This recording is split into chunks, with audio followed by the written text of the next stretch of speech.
नमस्कार विद्यार्थी मित्रांनो, मी विनोद नाईक.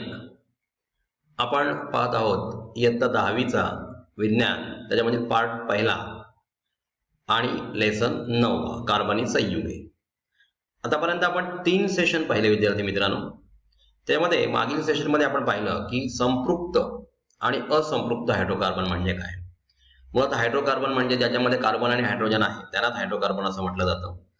आणि कार्बनच्या कॅटेनेशन प्रॉपर्टीमुळे तो मोठ्या शृंखला तयार करतो आणि त्याच्यामुळे ही केमिस्ट्री खूप व्हास्ट झालेली आहे, हे आपण आधीच शिकलेलो आहोत. संपृक्त हायड्रोकार्बन मध्ये सिंगल बॉन्ड असतो, तर असंपृक्त हायड्रोकार्बन ज्याच्यामध्ये डबल आणि ट्रिपल बॉन्ड असतो. म्हणजे असंपृक्त हायड्रोकार्बन कोणते आहेत, तर अल्किन आणि अल्काइन. तर संपृक्त म्हणजे सॅच्युरेटेड हायड्रोकार्बन म्हणजेच आपण बघितलं त्याप्रमाणे अल्केन्स. आता आपण ह्या सेशन मध्ये पाहणार आहोत की विशिष्ट नामकरण पद्धतीने, ज्याला IUPAC नॉमेनक्लेचर सिस्टीम असं म्हटलं जातं, त्याने ह्या अल्केनचं किंवा अल्किनचं नामकरण कशा प्रकारे केलं जातं. त्याचप्रमाणे त्याला काही नियम आहेत आणि ते नियम आपण इथे पाहणार आहोत. चला तर मग पाहूया IUPAC नॉमेनक्लेचर. जेव्हा कार्बनी संयुगांच्या नामकरण पद्धती, आपल्याला माहित आहे कॉमन नेम सिस्टीम एक आहे. म्हणजे पूर्वीच्या काळात ज्या वेळेला असं समजलं नव्हतं की कार्बन केमिस्ट्री खूप व्हास्ट आहे, कार्बनच्या कॅटेनेशन प्रॉपर्टीमुळे तो खूप मोठ्या प्रमाणात अशा प्रकारची स्ट्रक्चर्स तयार करतो, हे ज्या वेळेला ज्ञात नव्हतं त्यावेळेला कॉमन नेम सिस्टीम वापरली जायची. म्हणजे तेव्हाची जी नावं होती त्याला कॉमन सिस्टीम म्हटलं जातं. परंतु अनेक अशा संयुगांचा शोध लागल्यानंतर ही सिस्टीम बदलून त्याच्यानंतर आली ती IUPAC नॉमेनक्लेचर सिस्टीम. तर बघा इथे काय लिहिलेलं आहे, सुरुवातीच्या काळात कमी कार्बन संयुगे ज्ञात होती. त्यावेळी वैज्ञानिकांनी त्यांचे नामकरण विविध प्रकारे केले होते. त्या नावांना आता सामान्य नाव म्हणजे कॉमन नेम सिस्टीम असं म्हटलं जातं. अल्केनची नावे त्यांच्यातील कार्बन संख्येवरून दिली गेलेली आहेत.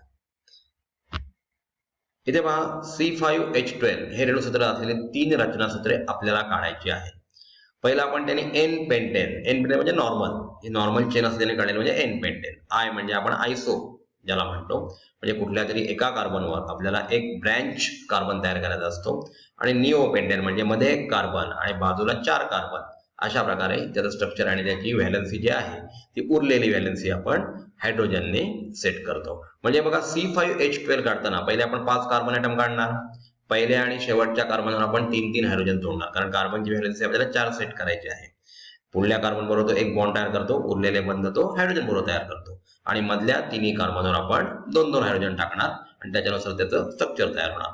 जेव्हा I पेंटेन काढू तेव्हा 4 कार्बन ॲटम सलग घेणार आणि 5वा कार्बन ॲटम शेवटचा आणि पहिला सोडून मध्ये जे 2 कार्बन ॲटम असतात तिथे कुठेतरी लावला असता आपल्याला आयसो पेंटेन म्हणजे I पेंटेन मिळतो.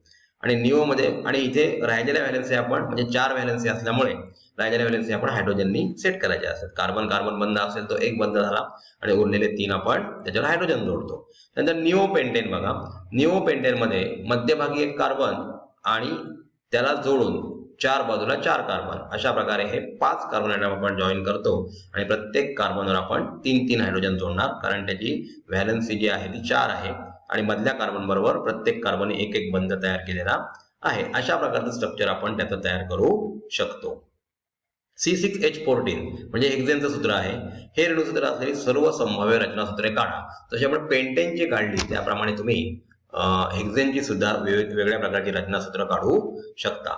या सर्व समघटकांना नावे द्यायची आहेत. नावे देताना आलेल्या अडचणी कोणत्या असतील तर त्या आपण आपल्याला समजतील कोणत्या प्रकारच्या अडचणी आलेल्या आहेत त्या. पुढील काळात कार्बनी संयुगांची संख्या खूप वाढल्यावर सामान्य नावांमुळे गोंधळ होऊ लागला. कार्बनी संयुगांना नावे देण्यासाठी तर्कशुद्ध म्हणजे लॉजिक वापरून किंवा सर्वसामान्य पद्धत असण्याची आवश्यकता भासू लागली. विद्यार्थी मित्रांनो लक्षात घ्या, आपण जेव्हा नावं बघतो पहिले 4 जर नावं बघितली म्हणजे मिथेन, त्याच्यानंतर येतो इथेन, प्रोपेन आणि ब्युटेन, ह्यांच्या नावावर आपल्याला कुठेही याच्यामध्ये असलेल्या कार्बनची संख्या समजू शकत नाही. म्हणजे आपल्याला आता माहित आहे ब्युटेन म्हणजे 4 कार्बन ॲटम, हे आपण स्टडी करून तयार केलेलं स्ट्रक्चर आहे. परंतु पूर्वीच्या काळामध्ये त्यांना त्यावेळच्या सायंटिस्टना असं वाटलं नव्हतं की एवढी व्हास्ट ही केमिस्ट्री आहे.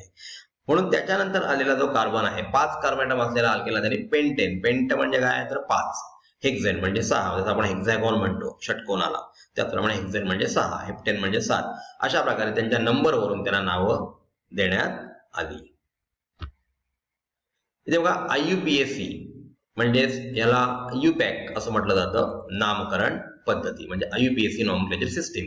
तसं आपण बायोलॉजीमध्ये बघतो कार्ल लिनियस याने बायनोमियल नॉमेनक्लेचर दिली, त्याप्रमाणेच म्हणजे बायनोमियल नॉमेनक्लेचर आपण कुठेही गेलो जगामध्ये कुठेही ते एक्सेप्ट केली जाते. मँजिफेरा इंडिकाला मँगो म्हणून ओळखलं जातं, आपल्या भारतामध्ये त्याला मँगो म्हणून ओळखतात, परंतु बाहेरच्या देशामध्ये मँगो म्हणजे काय ते कळत नसेल तर ते मँजिफेरा इंडिका त्याचं बायनोमियल नॉमेनक्लेचर वापरलं जातं. आता आपण केमिस्ट्रीमध्ये येऊया.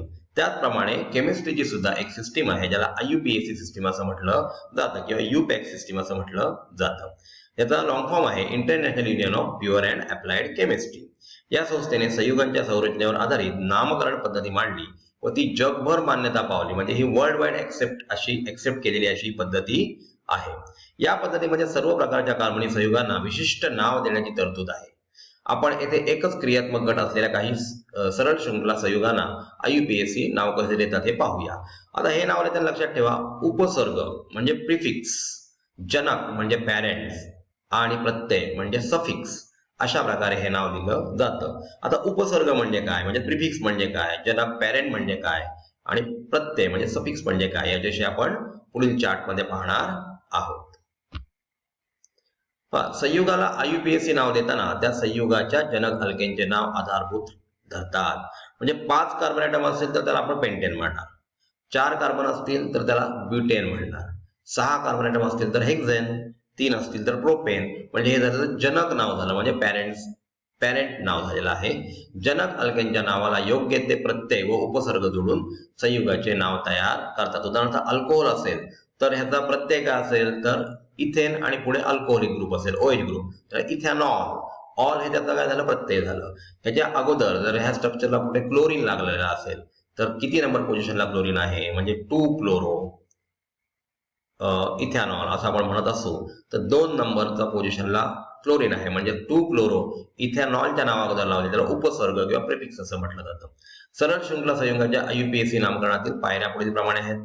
लक्षात घ्या, सरळ शृंखला म्हणजे स्ट्रेट चेन जे संयुग आहे, कंपाऊंड आहे, त्याचं रचनासूत्र लिहून त्यातील प्रथम आपण कार्बनच्या अणूंची संख्या मोजणार आहोत. या संख्येत ते कार्बन अणू असलेला अल्केन हा प्रस्तुत संयुगाचा जनक अल्केन म्हणजे पॅरेंट अल्केन होतो.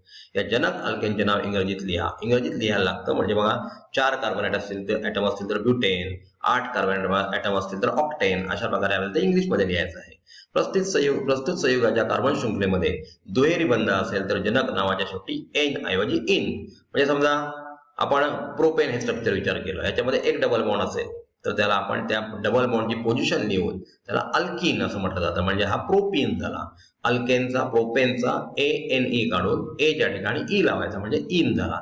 आणि समजा ते ट्रिपल बॉन्ड असेल तर एनच्या ठिकाणी आईन वापरायचा, म्हणजे YNE हा त्याला सफिक्स लावायचा असतो. ही झाली पायरी पहिली. इथे पहा काही रचनासूत्र दिलेले आहेत, त्यांच्यामध्ये आपण त्यांचं जनक नाव काय ते पाहूया.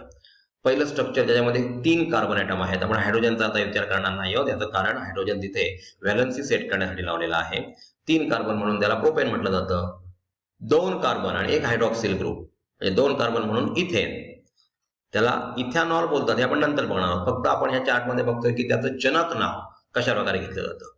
इथे बघा COH ग्रुप मधला सुद्धा एक C आपल्याला काउंट करायचा आहे, म्हणजे 3. तिसऱ्या स्ट्रक्चरमध्ये 3 कार्बन ॲटम आहेत, म्हणजेच हा प्रोपेन झाला. ऍक्च्युली हा प्रोपॅनॉइक ऍसिड आहे, म्हणून मी तुम्हाला सांगितलं त्याप्रमाणे आपण फक्त कार्बन ॲटमची संख्या बघून याचा पॅरेंट अल्केन कोणता असेल याच्याविषयी चर्चा करत आहोत.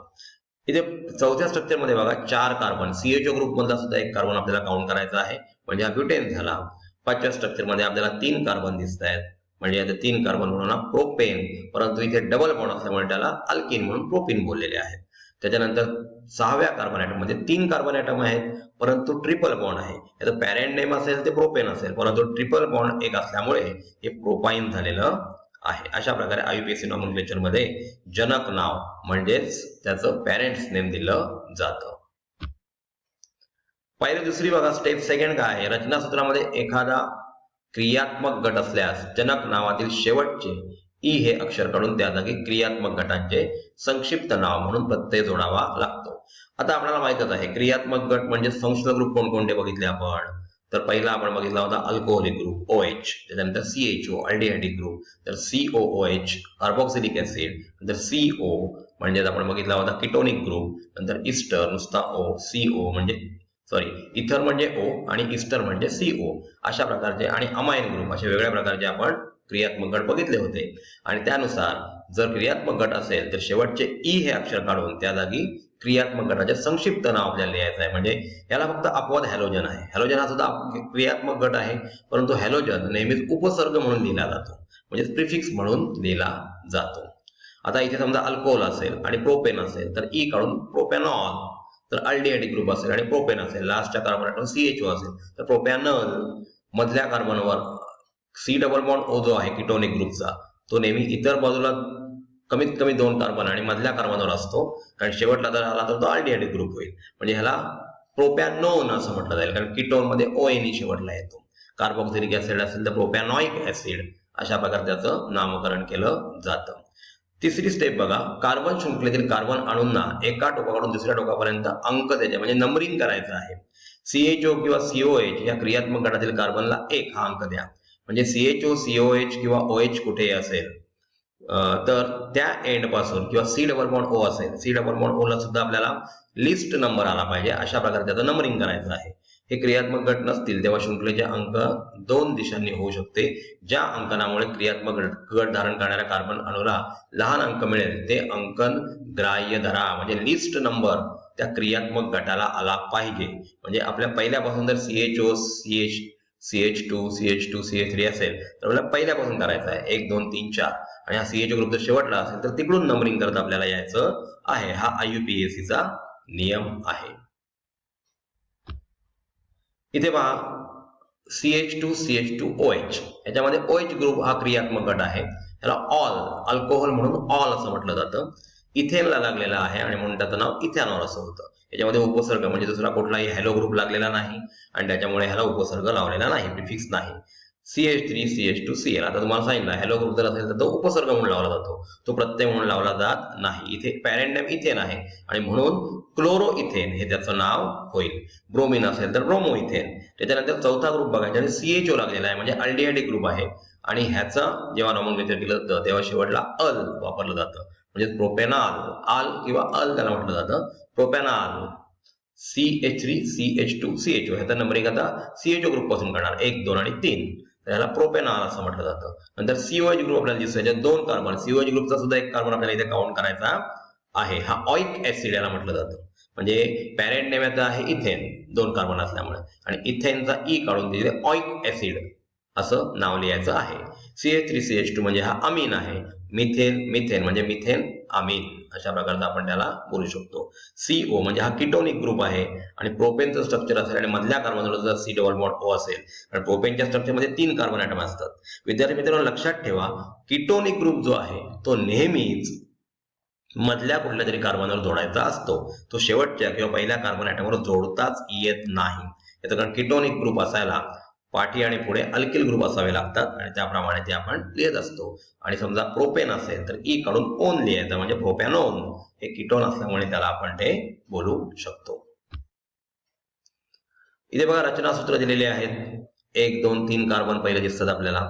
आता आपण कुठूनही नंबरिंग केलं तरी चालेल, कारण मधल्या कार्बन ऍटमवरच रचनात्मक क्रियात्मक गट दिसतोय म्हणजे फंक्शनल ग्रुप दिसतोय.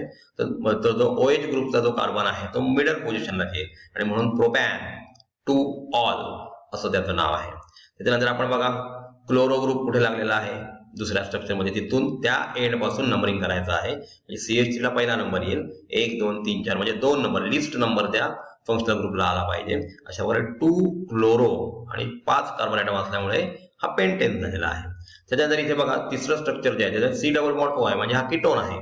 मधल्या कार्बनवर कुठेतरी शेवटच्या आणि पहिल्या सोडून मधल्या कुठल्याही कार्बनवर जर C डबल बॉन्ड O असेल तर तो किटोनिक ग्रुप असतो. आता इथे आपल्याला माहिती आहे आपण जर पहिल्यापासून नंबरिंग केलं जिकडे C double bond O group जवळ येईल त्याला लिस्ट पोझिशन येईल, तिथून आपल्याला नंबरिंग करायचं. म्हणजे CH3 ला आपण पहिला नंबर देणार पहिल्या, CH3 C double bond O 1, 2, 3, 4, 5 म्हणजे 2 नंबरच्या पोझिशनवर. आपण उलट बाजूनी अशा प्रकारे नंबरिंग करू शकत नाही.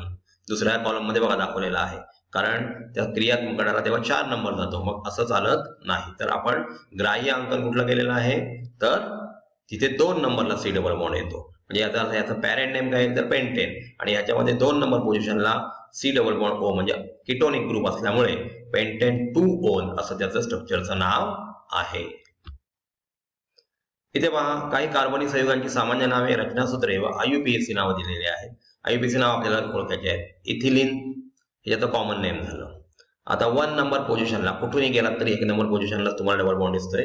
याचं नाव आपण इथ डॅश करून 1 आणि डॅश करून इन, कारण इथ 1 इन याचा अर्थ हे 1 इथिन आहे. 1 नंबर पोझिशनला डबल बॉन्ड. दुसरं जे आहे ते ऍसिटिलीन, त्याचं कॉमन नेम आहे. आणि कुठूनही गेलात, कुठूनही नंबरिंग केलं तर 1 नंबर पोझिशनला ट्रिपल बॉन्ड येतो, आणि म्हणून इथिनचं इथेन हे त्याचं पॅरेंट नेम आहे. इथ 1 आईन असं त्याला म्हटलं जातं, म्हणजे 1 इथाईन असं त्याला म्हटलं जाईल. ऍसिडिक ऍसिड सुद्धा बघा COH ग्रुप पासून आपण सुरुवात केली तर 1 नंबर पोझिशनला COH ग्रुप आहे. याच्यामध्ये 2 कार्बन असल्यामुळे हा इथेन त्याचं पॅरेंट नेम असणार, आणि 1 इथॅनॉइक ऍसिड किंवा इथेन डॅश 1 डॅश ऑइक ऍसिड असं त्याचं आपण IUPAC नाम लिहू शकतो. मिथिल अल्कोहोल जो आहे 1 नंबर पोझिशनला एकच कार्बन आहे आणि 1 नंबर पोझिशनला OH ग्रुप, म्हणून याला 1 मिथॅनॉल किंवा मिथॅन 1 ऑल असं सुद्धा म्हटलं जातं. इथिल अल्कोहोल परत एकदा 1 नंबर पोझिशनला कार्बनवर OH दिसतोय. जिथे क्रियात्मक गट OH आहे हायड्रॉक्सिल ग्रुप आहे तिकडून आपण नंबरिंग केलेलं आहे, म्हणजेच इथेन 1 ऑल असं त्याचं स्ट्रक्चर होईल. ऍसिटल्डिहाइड म्हणजे इथे इथेन 1 ऑल AL असं लिहिलं जातं किंवा 1 इथॅनॉल. ऍसिटोन तुम्हाला सांगितलं त्याप्रमाणे मधल्या पोझिशनला सी डबल बॉन्ड O आहे, म्हणजेच प्रोपॅन 2 ओन असं त्याचं IUPAC नाव दिलं जातं. इथिल मिथिल कीटोन आपल्याला दिसत आहे. इथिल मिथिल कीटोन म्हणजेच हे त्याचं कॉमन नेम आहे. आता ज्या बाजूला CO ग्रुप जवळ येईल, म्हणजे पहिल्या बाजूला आपण नंबरिंग केलं तर 2 नंबर पोझिशनला CO ग्रुप आहे, म्हणजेच हा ब्युटेन असल्यामुळे ब्युटॅन 2 ओन असं त्याचं नाव होईल. इथिल अमाइन आपल्याला दिसत आहे. नंतर N प्रोपिल क्लोराइड यांची सुद्धा नावं आपण लिहू शकतो. ज्या संयुगांमध्ये शाखीय शृंखला कार्बन वलये म्हणजे अरोमॅटिक रिंग्स आपण बघितल्या, विषम म्हणजे ब्रँचेंट, आणि त्याच्यानंतर बघतोय आपण अरोमॅटिक रिंग्स विषम अणुनी युक्त, म्हणजे ते ऑक्सिजन, सल्फर, नायट्रोजन अशी जी वलय असतात हे अधिक जटिल संरचना घटक असतात.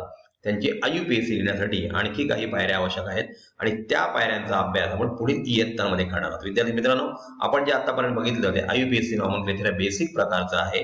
हे नॉमनक्लेचर आपल्याला याच्यावर 1-2 मार्कांचा क्वेश्चन एक्झाम मध्ये जरूर विचारला जातो, आणि त्याच्यामुळे याच्यावर तुम्ही कमांड ठेवली पाहिजे. तर विद्यार्थी मित्रांनो, आपण या सेशन मध्ये काय काय शिकलो, तर कशा प्रकारे वेगवेगळे क्रियात्मक गट असतील तर IUPAC नॉमनक्लेचर करताना प्रिफिक्स म्हणजे उपसर्ग, जनक म्हणजे पॅरेंट नेम, आणि सफिक्स म्हणजे प्रत्यय लावला जातो, आणि IUPAC नॉमनक्लेचर केलं जातं. आणि आपल्याला माहितच आहे की IUPAC नॉमनक्लेचर ही वर्ल्ड वाईड ऍक्सेप्टेड अशी नामकरण पद्धती आहे. धन्यवाद.